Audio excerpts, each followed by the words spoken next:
right, we're back here with Open Government TV, and we've had a lively discussion with our gentleman from FCC, Thomas Reed, Director of Office of Business and Communications, and Chris Ham, from Director of Operations from USGSA, General Service Administration. Gentlemen, I think we have a few questions from the audience that we'd like to have you engage in.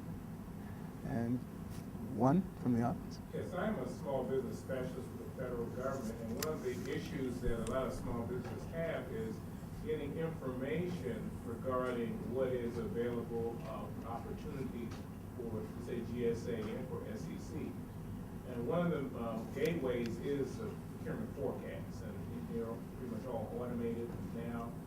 But is there any other means in which you can open up to small businesses to find out what opportunities are available and how to get those opportunities in your agency? Great question. You hit the nail on the head on why we're doing Better Buy. I was just reading a book a couple of days ago. Probably shouldn't plug it, but it talks about the federal sales cycle, small businesses trying to pursue federal business. And they almost all say the same thing. You know, if you're waiting until the RFP or RFQ comes out, then you're probably too late. A lot of it starts up front. And the upfront part is that forecasting. You know, is it the agency forecast? Is a particular procurement office providing information? And right now, the actual experience for a lot of small business owners is they're calling a contracting officer. They're sending an email.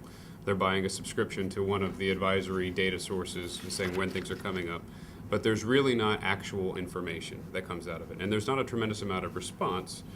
The bias from the contracting officer's perspective is more of risk aversion. You know, if I answer this one business, then I need to answer everybody's because I need to treat everybody fairly. So the whole idea behind Better Buy is how do we better communicate that type of information? Whenever we're going to do a purchase, we'll put out what the requirement will be on a wiki page before it actually gets to a buy. And then anybody, including lots of small businesses, can then put out maybe an innovative solution that we hadn't thought of before could affect what we're going to end up buying in the long run. And I think that opens it up to a much wider audience than just some of the traditional players in a procurement. And other ways of just responsiveness, if I just have one person in my office that tweets updates, so the RFQ is going to come out next Friday. Oh, we have a legal question that's going to come out the following Tuesday. Questions are due on this day, and then we answer them live over the web instead of, all of the things that we can do to provide more responsiveness will make everybody happier in the process. So that's things that we're working on right now. I think from my perspective, again, just with the caveat that my office doesn't handle procurement.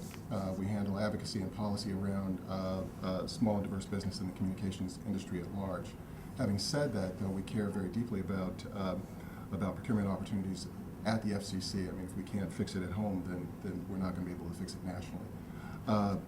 What we do, and I don't know if this will answer your question necessarily, but what we do is that we engage directly and we partner with our procurement office to make sure that the information that they need to disseminate to individuals who are interested in contracting with the FCC, that we also have access to that information so that we can act as facilitators to a certain extent for folks that are engaged with our office who are also interested in procurement opportunities through the FCC, that we're able to make those contacts. Now that may be probably a little old tech, but that's what I can report on now. I can't really speak to what additional initiatives that the procurement office is engaged in at this time, but obviously if you contact our office, we can get that information. So. Second question.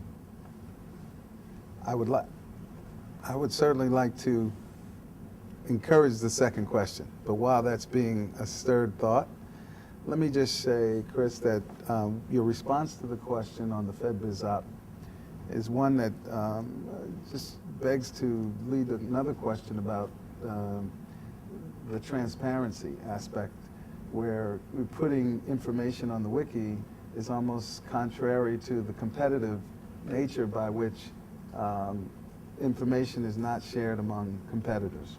Right. That's the number one question I have on standing this up. Do I require users to register? What's the authentication process? Do I want to know who's editing? Or do I allow people to register as, Skins Fan 27, or does it have to say, Chris Ham, GSA, and then how do I prove that? How do I control behavior? When we put out Better Buy, I have all of the answers here in front of me. At least half of them didn't directly apply to the questions that we asked. Same thing happened with a couple of other open forums where the conversation steers away from whatever the town hall is and towards areas of interest for very specific advocacy groups. So how do I set norms of behavior to make it useful without distracting us from the regular conversation? I go to that just because if I have one project that there's a company currently working on, they have a very strong vested interest to type things into that wiki page.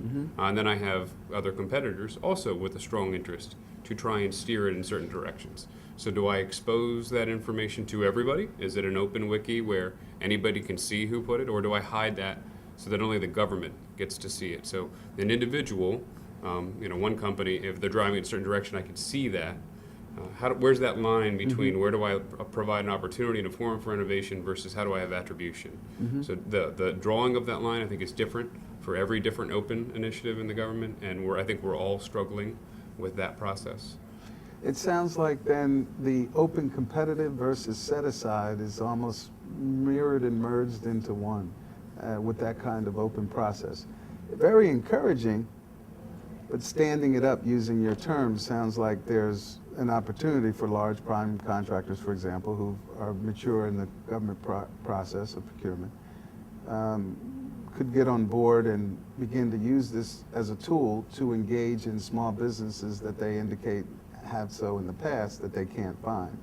I see that as a potential risk. I see there's an opportunity for small businesses to use this to break free work that's traditionally done by large businesses and to provide more interesting ideas that we hadn't thought about. But I think a lot of that will actually be resolved before we get to that wiki page. A lot of that becomes, what's your acquisition planning decision? Is it going to be conducted under a vehicle that only small businesses can use? Is it one of the set aside, something within the small purchase threshold or under the 8A program that you're already using? So at that point, the comments are only open to whatever constituency that you're soliciting under. Thomas, with 1 minute left, we on this segment is that I want to give you the opportunity to kind of embellish the significance of broadband getting into the rural communities and urban communities in areas that broadband tends to have been restricted, and for what valuable reasons in today's market. No, I'd say one of the things that we've been doing, since the chairman got on board, and even before then, Blair Levin is the director of our broadband effort. We've held some 50 plus workshops and public hearings seeking comment on what we term deployment and adoption. Deployment in terms of, how do we effectively get infrastructure built out so that we can serve, so that essentially every American citizen will have access to the internet at speeds that are adequate for people to get the kind of information that they need over the internet. And then how do we, in addition to getting to those areas that are sort of in the outskirts where it may seem costly, what are the effective technologies to get broadband to those rural areas? And then for areas and in urban areas where we have low adoption, where we have communities that for one reason or another are not using the internet for, whether it be for educational purposes, for health information purposes, but they're not engaging on the internet. It's in many respects, there are groups that consider it a civil right to have access to the kind of information that the internet is providing for some, but at this point for not all. So the effort that the FCC is engaged in right now is trying to figure out what are the best technologies for getting the internet out to everyone, understanding that topographically the country is very diverse, and so there's not going to be any one size that fits all. But how can we do it most efficiently? How can we do it? What technologies will we use? What do we need to do educationally in communities where the internet is not being used? And there are whole communities that are suffering when we refer to the digital divide. There are minority communities that are not using the internet at the same rate as other communities. So that's the effort that we're engaged in now. Very good. Listen, we will absolutely be back.